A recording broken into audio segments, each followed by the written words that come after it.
Welcome to the Call to Farms podcast. I'm your host, Tim Ing, the homesteading agent, joined by my lovely wife, Sophie. Hey, friends.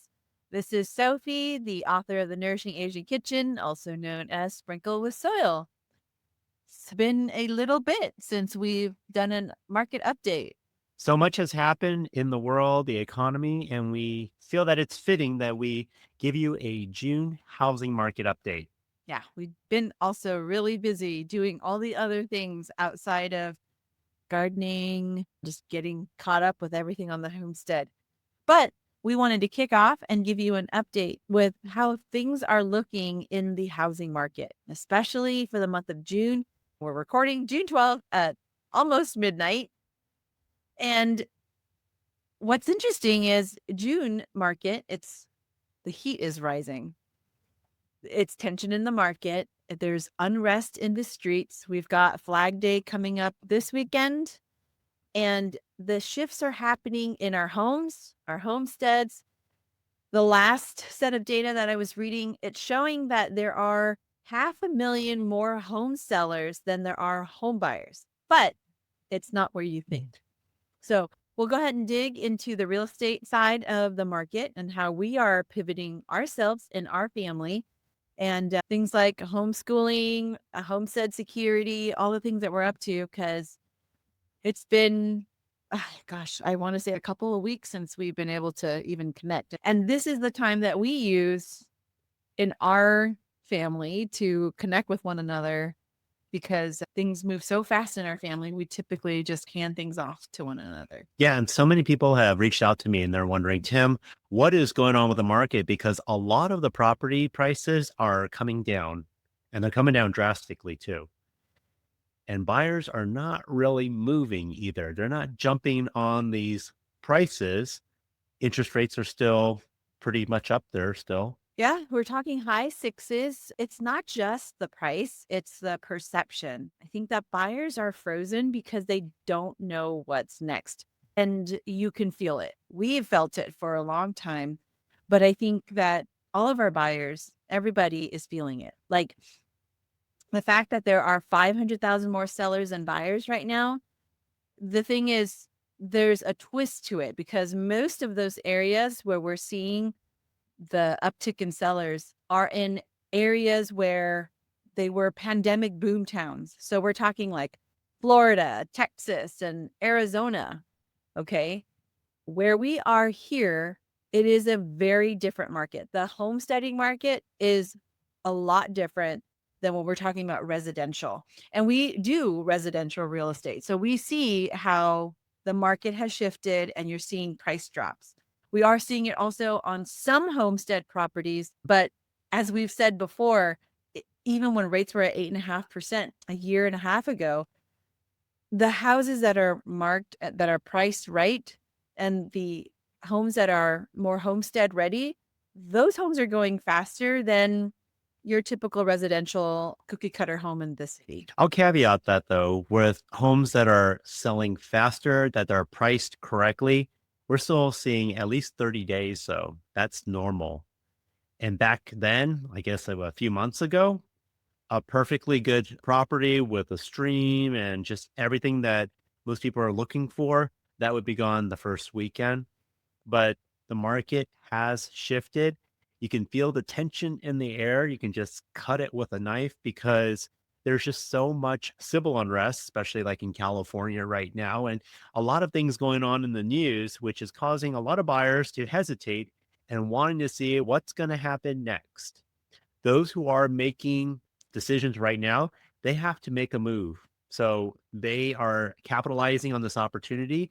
But for those who are thinking, you know what, I want to make this a phased approach or I have time, then they are being a little bit more cautious and taking their time, which I don't think is a very good idea because why would you want to wait until there's more competition out there? I would want to just say that the buyer activity for most residential homes remains frozen. You're watching the Fed. We're watching the stock market. We're also watching the political chaos. And so because of that, homes are actually sitting on average of between 30 and 60 days. Sellers are now offering concessions. price cuts are common, but really not by much. But at least we're seeing some price cuts. But most buyers are still waiting for a stronger signal or deeper price drops. The one thing, obviously, that we're watching is the mortgage rates. And I get this all the time with all of my buyers. What are the rates looking like right now?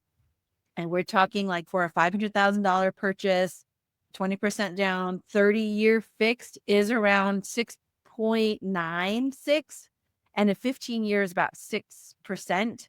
I do want to say that I have a program that has just come back, and I haven't seen this offer in over a year, but for conventional loans, we now have the ability to go as low as 1% down. And that is because lenders are really trying to incentivize the buyers to buy. So, for example, for a $400,000 home, you need just $4,000 for a down payment.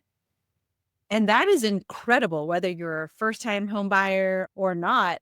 Just having that ability, if you don't have a lot of cash, but even if you do have cash, if you're wanting a homestead, the cost of even just putting a fence up right now, or even buying amendments for soil, if you're not making it yourself, you want to jumpstart because we are now mid-June. If you want to jump right into it, there's still a lot of cost associated with it. So I always advise for our homestead buyers, hang on to your cash because you're not going to be able to finance, nor do you want to finance fencing or any of the other infrastructure around the property. But take advantage of being able to roll that into your loan because over the time, like it's still beneficial. And when rates do drop, you're going to be able to refinance. Now, just keep in mind, as if you are waiting to purchase your home and you haven't, and you're waiting for the rates to drop, looking to purchase your home, just know that there are a lot of other buyers that are going to be jumping into the market, pushing the price of the home right back up.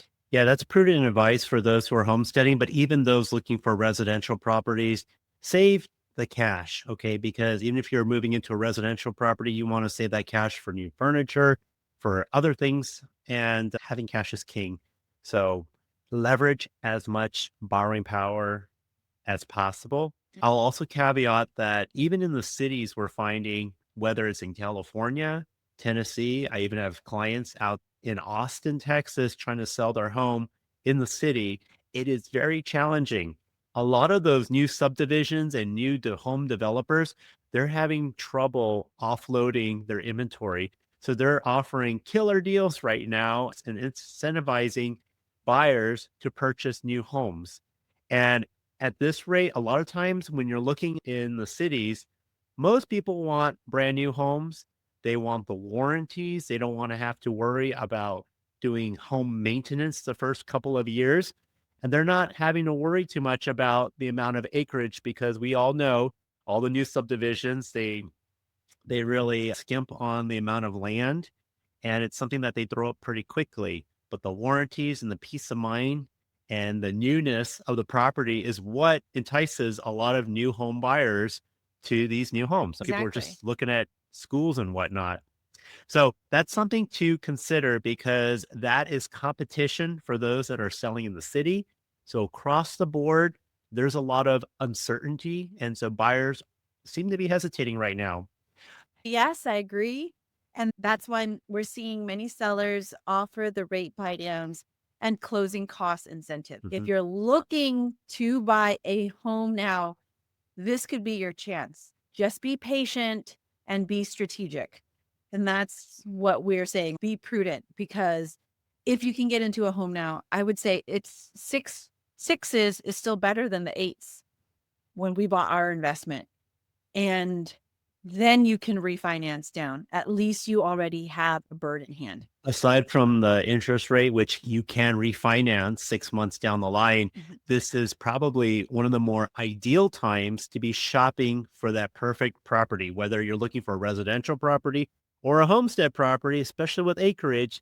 Now is the time to be buying. And I'm not going to sound like your typical realtor saying it's a great time to buy, great time to sell. I'm not going to lie to you. It's going to be a little bit more challenging time to sell. It's not impossible, but you are going to have some challenges at this time.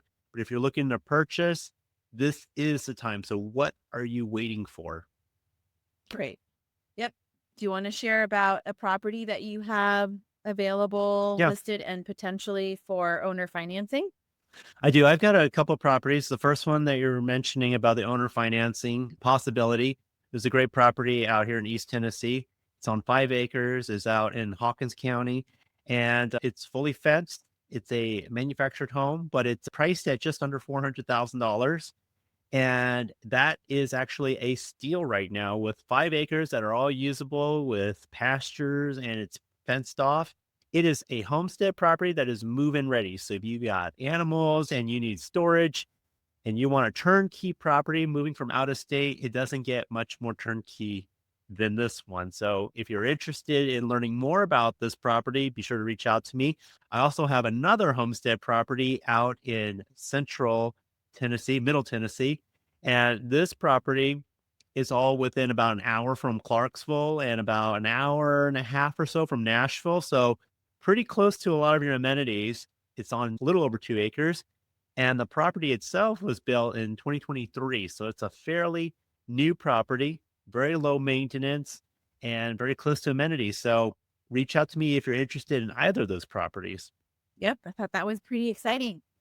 Okay. We're going to talk a little bit about now, we're not going to share any political opinion, but we do want to talk about the economy because as prudent homesteaders, as prudent investors, and people who are managing a lot of clients and their largest assets, we do have to follow, and we love to follow actually the bigger economy and the tension that we're seeing right now. So stocks are wavering. We're looking at the S&P and the NASDAQ that pulled back slightly the last couple of weeks, despite optimism from inflation data. Now, I would put data in air quotes. But Jerome Powell, who's our Fed chair, is holding steady. He's not issuing any federal rate cuts yet. He's saying that the tariff risk and there are inflation concerns. So if we are going to see a rate cut, at the very latest, it will be May of 2026, because if Jerome does not cut the rates between now and then, he will have to give up his seat, and the next person I know in charge will. If you've got some time to wait, great. But also at the same time, think about whether you can outsave the market as well, because the reason why we're at a stall right now is because home prices are at its highest and interest rates are at its highest. This has been a very unique market as we've seen, and we try to be as transparent with you all as we are currently in the market ourselves, and we are very active with our clients. So what we're seeing is rates aren't dropping. We've seen this. I've said this, even though everywhere on the news was saying, we're going to expect rate cuts, 6 rate cuts this year. And then it went down to 3 and then 1 and then 0. And I said very early on, I said, we're probably not going to see it. Congrats to everybody who stayed with us and you made a move. Now is still time for you to make a move, because we will have a rate cut at the very latest by May of next year, which means expect potentially higher home prices and a lot more buyer activity and competition if you are a buyer. So with that being said, Trump and JD Vance are pushing for aggressive cuts, but Powell is insisting on independence. Yep, a lot of things going on. This weekend, the 14th, is also Flag Day, which the Army is celebrating their 250th birthday. And President Trump is celebrating his birthday as well.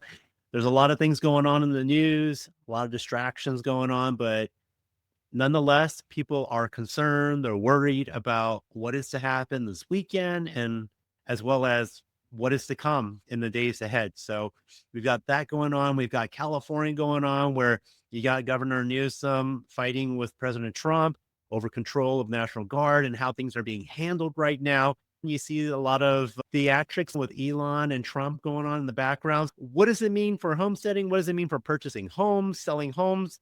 I mean, it is causing a lot of uncertainty. So I know it doesn't directly affect it, but indirectly it sure does. It just means be self-sufficient. be in a community, be within a community, build your own community, find your people who value the same things you do. At the end of the day, try to get out of the cities. If you're in a large city, move out to suburbia. If you're out in suburbia, if you're ready for it, move out to rural Yeah. country land. It is a progression. I would say for us, we personally could not have moved from the city out to where we are at pretty rural and up in the mountains, right? Like, I think it would have been a huge culture shock and we probably would have bounced right back. It had to have been a steady progression for us. We learned so much along the way, but position yourselves and your family to be in an area where you can start growing your own food. You have the freedom to do that. It doesn't come from politics. Like, no one is going to come to save you. It really is, we have got to figure out how to work together and find people who are willing to work together as well. Yeah, make no mistake about homesteading. We considered ourselves homesteaders on a quarter acre of property in California. So it doesn't matter how much land it you have, but if your intentions and your heart is into trying to grow your own food and trying to be as self-sufficient as possible.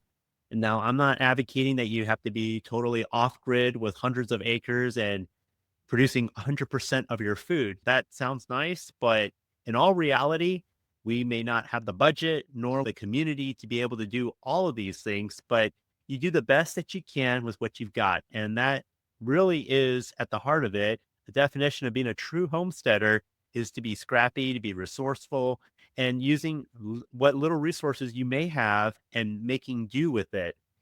Right. Homesteading is a philosophy and a lifestyle for us. It's not something that you're defined by the amount of acreage or the amount of money that you have. In fact, to your point, for us, we started homesteading back when we had a quarter acre and we started cooking from scratch and starting to grow our own vegetables and started sharing with the community. And we brought our own chickens home. And I think that is, again, independent of how much acreage you have, but the lifestyle and the philosophy you have with wanting to be more self-sufficient and community reliant. And it was a progression too. So Sophie mentioned how we wouldn't have been able to move from that quarter acre to 40 acres, but it was also a mind shift change as well because we started eating organically and started appreciating these foods and being willing to spend a little bit more money in the grocery stores for this kind of food to the point where we wanted to grow our own food. And that was a progression, a natural progression. So wherever you're at in your homesteading journey, we welcome you to join us. Feel free to reach out to either one of us, really. You can reach out to me at the homesteadingagent.com. And I'd be more than happy to just help advise you, answer any questions you have on your journey. Yeah. So, And you can also reach out to me at the homesteadinglender.com. yep. Okay. So on that topic of true freedom, Yes. and that means living out this life, thinking about security. You recently wrote an article for Homestead Living magazine that I'm so proud of. This is now your second article, and you're a regular contributor to Homesteading Living. I So, Thank you so much. Yeah, I'm really honored to be able to contribute to this magazine where there's so many greats in the homesteading world, especially like Joel Salatin, who has been a great mentor of ours, as well as Melissa K. Norris. And the latest June edition of the Homestead Living, if you haven't seen this magazine, you've got to check it out. And I've got my article here on homestead security. Homestead management, homestead security is something that I am really passionate about. And I share the SAFE method that I've created, which is from my experience, my background in the military. And I'm so excited to be sharing this topic at the Modern Homesteading Conference that's going to be held June 27th and 28th in Coeur d'Alene, Idaho. So if you're listening, I hope you can join us there. Actually, we're going to be talking about even more than homestead security. We're going to be talking about quite a few topics there. yep, we're going to talk about roots and routines, how we homestead, work full time, and homeschool our children, and what we've been up to using skills and focusing on skills that will help them in the future have more of a high agency general toolkit worth of skills focusing on digital trades. And that's something that's near and dear to my heart, working in tech as a marketing consultant and also wanting to have the kids learn entrepreneurship alongside us, but to learn skills that are going to be relevant for them. Because honestly, as the world continues on at the pace that we are, the thought of college is becoming less and less relevant for what I'm predicting. And because of that, for the last year, I've been working very closely with them and getting tutoring for them using AI and also focusing on project-based learning. And so actually, we have been getting them into an internship program online where they are learning real world businesses outside of real estate, outside of the things that we are involved in, so that they can see what options are available. They can see how they can pivot. And it's going to be a very high velocity lifestyle. I'll also be teaching a talk on MSG as an excitotoxin. You and I will be talking about how to find land for your homestead property, or how to find your homestead property, rather. We've got some pretty cool announcements coming up. We have the Homesteaders United Jamboree that we're hosting for Labor Day weekend. If you can come out a couple of days before, we'd love to spend time with you, have a camp out. Those are some of my best summer memories when I was with my family. And so we want to be able to recreate that with you and your family so that you can come learn alongside with us, camp out with us, have some delicious s'mores, but learn some relevant and real hands-on homesteading skills like sheep butchering, like how to sharpen your knives, how to cook with the food that we're going to be harvesting, and nourish your family. Yeah, we would love to have you there. We held it last year. This is our second annual event now, backed by popular demand, and we're keeping it very intimate. So it's not going to be a huge conference where you're going to get lost in the crowd, but you're going to be able to ask your questions to the speakers up front and personal. We're going to have nourishing foods that you're going to be cooking some of that as well. So there's not going to be that junk food and food trucks and whatnot. You're going to have food provided for you, 3 square meals. And there's also going to be tent camping. So it's going to be a very fun event, more like a vacation, but you're going to be learning new skills or improving upon your skills. So it's going to be a great event overall. And bottom line is that this event was really to help equip the next generation. So if you're a family, you got kids, please bring them. We're going to show how to do all of these skills safely, and we're going to have a great time. Yep. It's going to be a small, intimate event, just like we did last year.